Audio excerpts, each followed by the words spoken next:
Welcome to the Sunday Sessions. I'm Andy. I'm Danny. Now, I'm sure most of you would have noticed last week we didn't put one out. That's Danny's fault because we did a podcast and Aaron, which technically Aaron and Danny's fault because Aaron was ill and had to go. No, where were you? His missus, his missus wasn't very well, so he had to go off. So Danny had one simple job and to press one button, which was record, and we sat here and we spoke. And he hadn't done it properly. So unfortunately, we missed last week. We weren't going to address it, but I thought... Danny says I'm in hungover Andy mode, which I'm not actually hungover, and I'm just winding people up, so I thought we'd start with that one. So anyway, welcome. Sorry we missed it last week. It was Danny's fault. But, we will move on and forgive him, I'm sure. Danny, Hello. How did you manage that? No. What have you been up to? Well, it's a bit of a weird one for me, mate. I mean, the rivers have closed now. I mean, that was over a week ago, so I've been putting in a bit of effort. 15th? Yeah. 15th, Yeah, closed off the 15th, yeah. So you fished till midnight? Yeah, on the 14th, yeah. So it landed on a weekend. It was one of those luckily, because the weather's been so good, we haven't had all loads of flooding, so I've been able to put in a bit of a campaign this winter on the pike and stuff like that. And I literally, on the day before the last day, I was like, school run, I had a couple hours, I went down to the river, and yeah, it was a banger. I found some nice perch. Actually, we've got some up on Instagram, we'll show you in a minute, but I was actually perch fishing in this little pool, and the light was shining across the pool. It's quite a nice little cut. Was it True's Weir? No. One of the club waters, and I cast the lure out across this pool. I couldn't see properly. There's like a mud bar in the middle, and I got my perch combo, 6-pound line, a little finesse rod, and the rod goes fucking hooping over, and a fucking great big pike sitting in behind the mud. I didn't see it at all, but it's just so quick. Luckily, I caught it in the scissors, and it ended up being like the third biggest pike I'd had the season. So I ended the season. Was it? It was just over 23. So nice fish. Yeah, it's on Instagram, Aaron, if you want to pull it up. So, look at it. It's like we've got prepared, ready to go. Oh, look at that one we made earlier. So caught wild perch fishing, So that was like 2 days before the end of the season. Is that classed as a fluke? Pure skill by the angler, because I'm a big deal, aren't I? Right, okay. It's just actually I'd written pike off because it was getting warmer. That they're spawning. I haven't been targeting them at all. So to end the season off with a nice bonus fish. As I caught on a little perch shad, you can see a little dark sleeper in its corner there, hooked perfectly. Yeah, spot on. So that actually was a nice little buzz to the end of the season. So happy with that. Do you think that one spawned? No, it was definitely egg bound. There was definitely some eggs in it, So whether they were probably in there getting ready to spawn. Right, okay. But I mean, she was a chunk. Because I saw some videos recently of some of them starting and seeing it. Oh yeah, definitely. Yeah, there's someone's Instagram feed somewhere. It was quite enjoyable. So actually, not bad. I mean, I wasn't expecting to catch another pike this year, or at least targeting the pike. So to get what's the biggest you've had? What, me this year? Yeah, 25.2 is the biggest I've had this year. So you had 3 over 20. No, I have 6 over 20 this winter. 6 over 20. All from the river on lures as well. So which ain't bad. How big do they go in there? The biggest I've personally weighed for a friend Ben was just over 27. Okay. I've had them to 26, So, and there's a real big pug nose that's got a real big squat top lip that I see occasionally, which is a real big fish. 30 plus. No, it's probably not 30, but it's that upper end of the 20s, Right, okay. So it has done 30s over the years, but I mean, those old fish, those days are long gone, angling pressure and water quality and whatnot. But it doesn't matter what you say. The Exe is the final river west in the country where coarse fish are found naturally. So any coarse fish west of Exeter are stocked in like lakes and ponds or there not naturally, whereas the Exe is the last fishery. So there's only a handful of areas where you can like actually legitimately target these big perch, big pike and carp on legit wild fish. And the Exe is the final like frontier of it. So I'm very blessed, I mean, as you know, you mentioned Trues already. I do have access to some sort of private stuff, but this was a day ticket venue that I caught this at. So very blessed. And I've part of the Exeter district. Yeah, Exeter District Angling Association. Yeah. So that's just on the normal ticket. Yeah. You can fish the canal. You can 10 fish quid a day. You can rock up that, and you can also catch these. So it's day ticket as well if you wanted to. Yeah, if you want to. Where'd you get your ticket from? Exeter District Association. I think it's exeterdistrict.co.uk. Do it online. Yeah, membership on there, and it goes through to your phone as a Clubmate app, and you can just hold all your tickets on there. I think Newton Abbott do Clubmate, so you can have like Taunton ticket. I wouldn't know I'm banned. Well, say no more. But yeah, that's a cool bonus. I'm happy with that. Was unexpected catch, wasn't planned at all, but it's my favourite fish to catch in rivers and nailed a nice big one. And also it was an unknown fish to me, so it's a new 20 plus for me. That's cool, So what's the best perch you've had? At the river, it's just over £4, £4.1. This season? No, not this season. No, God, Christ, £2.5. belly. Right, okay. But I don't. I said it on a post on Facebook the other day. Perch fishing isn't. Don't get me wrong. I do like perch fishing, but I'm not one of those that gets really twisted about it. I don't lose out hours upon hours like I do with say the bass on perch because they're either there or they're not, and I just Where do they I go? can give it a take. I mean, they stay in the same system. It's just I don't have like the love for the perch fishing like I do big lure fishing for pike or out on the bass or fly fishing for pike or fly fishing for bass, which get my juices going, you know. Whereas if the perch are there and I know they're feeding, I'll quite often go down and I'll get them, but it's be kind of like very sporadic. I'll keep my ears to the ground. If I know it's going to happen, I'll go down. You won't find me through September, October every morning down there early hours trying to catch a perch. Just I'd rather be bass fishing, you know. So Do you ever use the creature yes, creature baits? Yeah, it's one of my creature favorite baits, creature crawls. Yeah, crawl baits, creature baits. Yeah, that's one of my favourite ways to catch them on a Cheb rig or Texas. Yeah, great fun. If you go, Aaron, and you've already got it up, but if you go on to a bit of a shout out on this subject exactly, it's a great ringway. It's a really good friend of mine, Chris Lowe. There's some nice perch. An absolute fucking animal. If you Where's that, do you reckon? River Severn. It's, On top of the Severn somewhere. it's, Where's he that's based? Glyn. Well, Chris is based. That's Chris. Chris is based near Tamworth. But he travels down to like the Middle Severn near Tewkesbury. We've got a friend of ours, Tim, that's got a boat company there, 7 Expeditions, that we might be able to link up in the description. But yeah, Chris is one of my bestest friends and known him for a long, long time. An ex-Team Shimano guy. Me and Chris go way back. He's probably one of my bestest friends. First person in the world to meet my daughter Florence, like one of my ride or dies. Just one of those guys that I always said, if there was a fucking puddle, he'd catch a fish in it. You know, he's just one of those, desperately wants to come and catch tuna. Photographer as well, a badass photographer. But he would love to catch a tuna. Yeah, we can make that happen. So, but yeah, all those fish, those big perch you just saw on there, if you go back a bit, Aaron, they're all, there's a wrasse from the other day, but if you just keep scrolling, I mean, these are all perch that he's caught this winter. Just an insane amount of 4 pound plus perch. All on lures. All on lures, yeah. Yeah, he's a machine. So that's one to check out. Chris Lurefish or whatever I think it is. Chris _Lurefish. Genuinely one of the nicest guys you meet. An absolute assassin on the lures. You can tell that woman's from a stretch he doesn't want people to know about. Of course, mate. Absolutely, yeah. That's kind of it, yeah. So, yeah, I mean, that's it. So that's the river season. Chris is passionate about the rivers. He will now, you see there's some wrasse in there and we do a lot of bassing. So now as the season progresses, same as me, we'll now move kind of almost only salt. Chris will come down. Chris stays at mine, just helps himself. Really good friends with my daughter. He's one of my ride or dies, you know, and we go in and he comes down and we do a lot of fishing together. So looking forward to it. Now the season's picking up. You'll see Chris down a lot more, and he is going to be a guest on the podcast when we can tie it in of an evening that he can come in. So get him down for tuna because he is the bollocks, you know. So he'll make a really good episode because there's a long history of UK fishing in there, from fly fishing. He fished for Team England. What's JDM? JDM nut in that That's Japanese lure, Japanese domestic market. So all the lures that we use is all JDM gear, you know, fancy like the Zanak stuff and all the Shimano stuff that he uses is all Japanese import, all the like the highest quality stuff, you know. Right, like okay. The Stellas, he uses Stellas and Vanquishers, Adrenas, only the highest end stuff, you know. So. Man after me own art. Okay. Yeah, I mean, he's a good guy, like so. But yeah, that's me really. I mean, I'm just looking forward now till bass fishing. I've been keeping my ears down. I like to do a little bit of walking on my local venues and keep an eye on it. There's no mullet showing the numbers in the river yet, but that's my sign locally where I like to do a fair bit of bassing on the crawl baits. Once the mullet come in. Once those mullet come in, I know the bass are right in behind them. You know? Ever have the mullet on the crawl baits? No, I've caught them on metals. I've caught them on top waters. I do a fair bit of fly fishing for them. It's the fin lips are the ones that you'll get on the lures. Greys. And yeah, fin lip grey, and they're fucking awesome fun. They go like stink, you know. So I enjoy that. So I'm just at the minute I'm just doing those couple walks a week, just kind of keep my eye on the estuary, some of the creeks, just waiting. And obviously I work in the tackle shop a couple of days a week, so I get to hear what's coming out locally.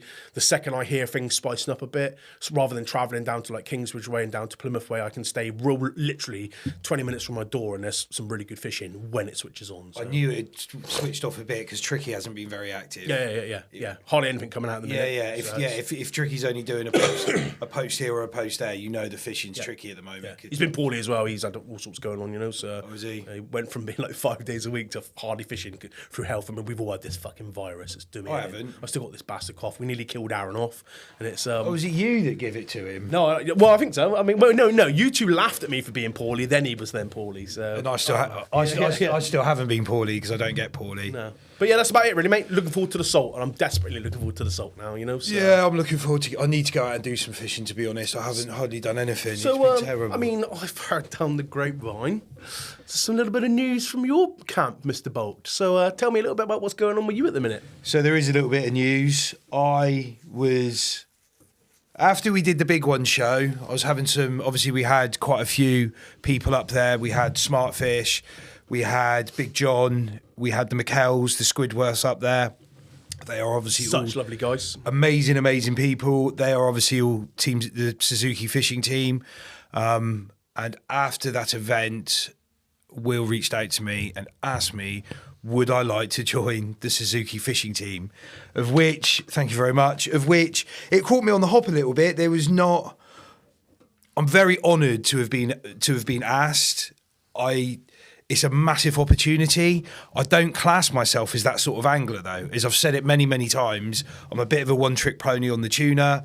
Will was having words in my ear and just said, "You got to knock some of that on the head, mate. There's a reason why we want you to come on board." No. Just about to say that, mate. Don't. Yeah. And I'm just, you know, I look at the guys in that team, and there's like Luke McHale, just legit boat angler. You know, catches everything. He's always off doing something, and I'm like,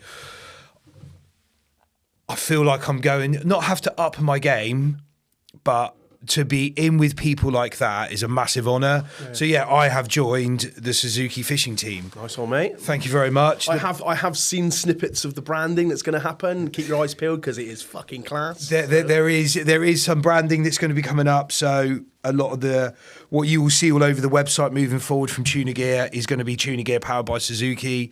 The podcast. I haven't worked out how we're going to balance it out yet because we do stuff with Extra Tough. Obviously, we do stuff with Mustang Survival as well.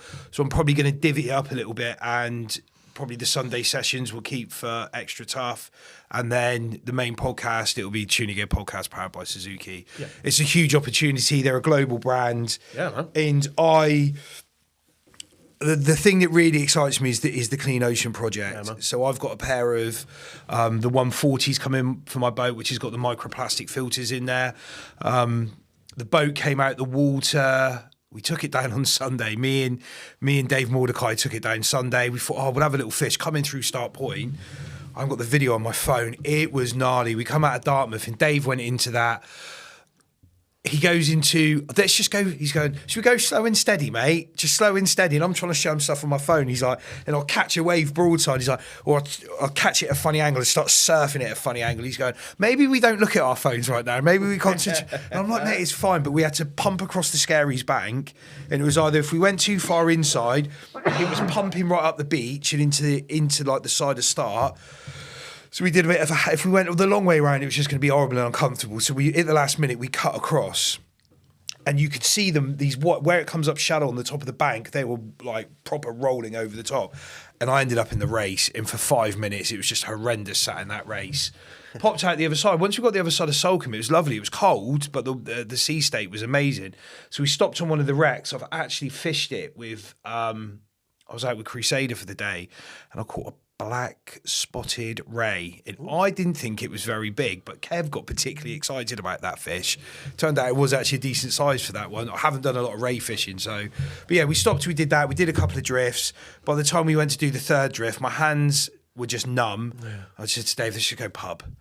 So we went up and met up with Joe Lynch, and we went into Plymouth, and we went to the pub. And went back down to the boat Tuesday, had it lifted out. It's now sat down there. The wrap company are coming down early next week. So the Tuna Gear boat is having its full. You've seen the pictures of it. Yeah, it looks fucking sick. It's sick. It's taken a bit of designing to get it to that stage, to be honest. I was like, he was sending me all these ones, and I'm sending out to me mates going, what do you think of this one? And I like this really garish one, and everybody hated it. And I was like, where do I go with it? So I ended up going out a little bit more subtle. Then, of course, the Suzuki thing came along as well. So we've gone back, added a load of Suzuki bits and pieces to it. We will share it, but once it comes up, we're actually going to film the whole thing. We're going to film the wrap going on the boat. Yeah. There's no denying what it is when you see it, and I've seen it, and there's no denying what's going on. I mean, it's very you, Andy. I mean, it's very Tuna Gear. It is very Tuna Gear. It's very. Yeah, it's going to look good. It's going to look real good. And with those new pair of 140s on the back, I've got 135s on there at the moment. I'm looking forward to because they've got the Suzuki's got that lean burn feature in them. Matte black ones, are they? Or? They're not the matte blacks. Okay. The matte blacks, that's the 150. stealth range. Off the top of my head, I know they do them in the 200. I'm still learning some of this Suzuki stuff. Last year, I went to the Southampton Boat Show with Suzuki and spent 2 days on the stand because they had the Bluefin Tuna Association there. Steve Murphy was there. We had the Shimano simulator there, and we were doing everything about tuna. So Will very kindly invited me up there, and we had bars all over the stand. I think that's when my first interaction really happened with Suzuki. Got to meet a load of the team, just super, super nice people. We're off. I'm away for most of April. I've got a big family holiday coming up, and then I'm off to La Gomera, big game fishing with a couple of guys who I commercially tuna fish with. And so we're off to La Gomera. So basically, I'm only home for 6 days of April. I'm away holidaying the rest of the time, getting the holiday in before tuna season starts, basically. So I doubt the boat will be back in the water until I get back from that in May. And while I'm away, we were talking about this. I've got to ring him and tell him. The podcast isn't stopping. Yeah, the podcast won't start.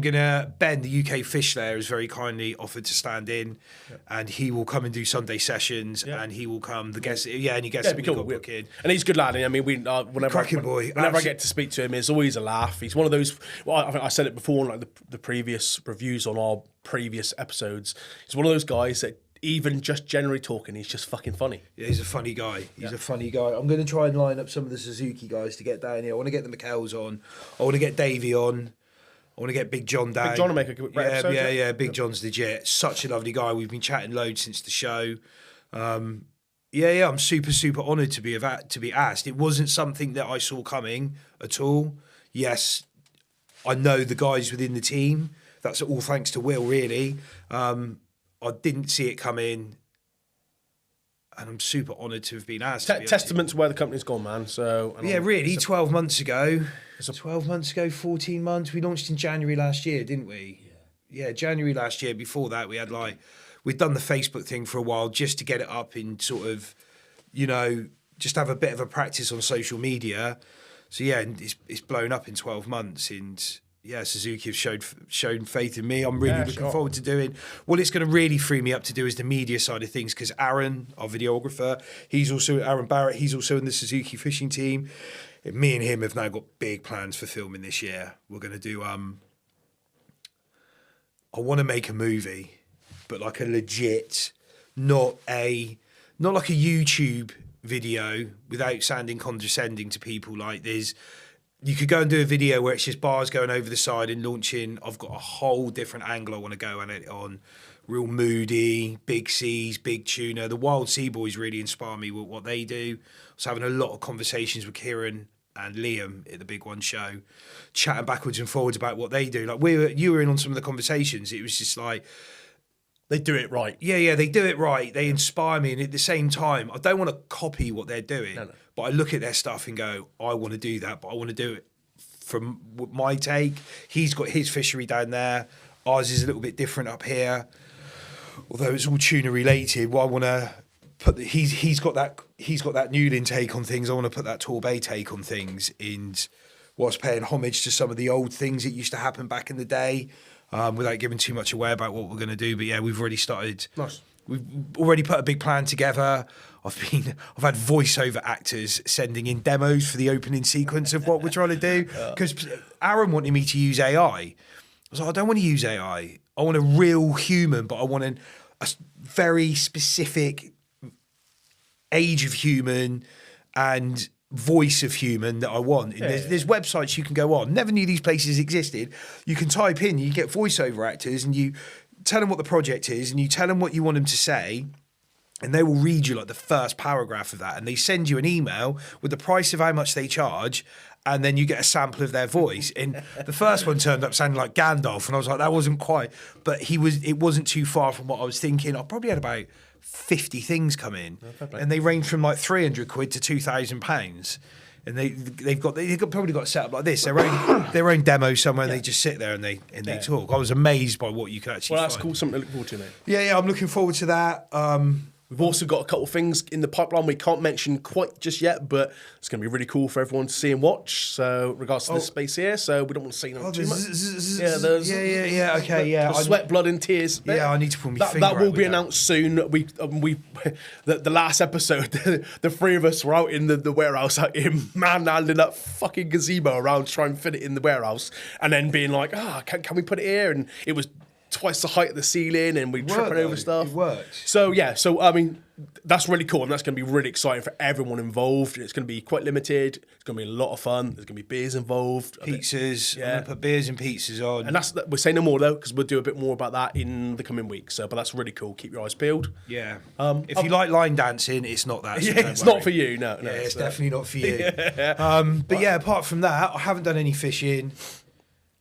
I've just been working on Tuna Gear stuff. It's just been, since we got back from that show, it took me a good week to sort myself out afterwards. And then we've had the inquiries coming in. We've had, I've been juggling everything to bring different stocks in and all the rest of it. It's just been... I know we have said it previously, I think in my episode, just a massive thank you to everyone that came to the show.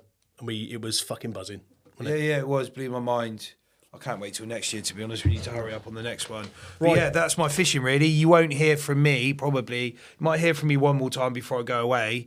And then it will be, I'll do a La Gomera debrief. I'm going to go after amberjacks, dentex. Nice. I think it might be a bit early for the marlin. Although Mordecai let it slip out the bag. No, he didn't. Simon let it slip out the bag that Mordecai, Don 130, and Simon were going to fly to La Gomera the day before I left and surprise me over there. So now I might have to have a conversation with Jess that 7 days might be becoming 10 days. And I might stay and do a bit of fishing with those boys as well, because I don't want to miss out on that. So who knows what's going to happen. But yeah, anyway. How long have we been on? Nice. Perfect. Absolutely perfect. Guys, thank you for listening, as always. If you could hit the subscribe button, it's free. It will keep you up to date with everything that me and Danny waffle on about. I really hope you do enjoy this. We've enjoyed doing these new little short sessions. Interactive. There's stuff you want to be shouted out, you want to get involved, shout us out. We'll happily talk about it on here. Send me in. I say it on everyone. If I want to see catch reports. I want to see what you're up to. If you want to come on, if there's somebody that you want us to talk to, they can message us through the Facebook, the Instagram. You can message me through the tunagear.co.uk website. Nice little plug. Drop us through YouTube itself. We pick messages up all over the place. Yeah, there's even a phone number now on the website, which I would tell you, but I can't remember it off the top of my head because it's so new. You can even ring us if you want. We'll quite happily take your phone calls. I love talking to people, as you can tell by the amount of gassing I do on here. So... Right. I didn't take the piss out of you that much with this one. You're quite kind, you ginger cunt. Have you seen his hat? So I picked him up from the car earlier and I said, has your hat been in the tumble dryer? Because it shrunk. Like, I've never seen a hat that looks like that. It's like one of these, what are they called? They normally have a top knot. I had a top knot for a while. What are they called? Not yuppies, but anyway, you look like a bell end. So I think we'll finish it on that. Yeah. Hit the subscribe. It is free, and we will see you on the next one. Thank you. Big ginger bastard.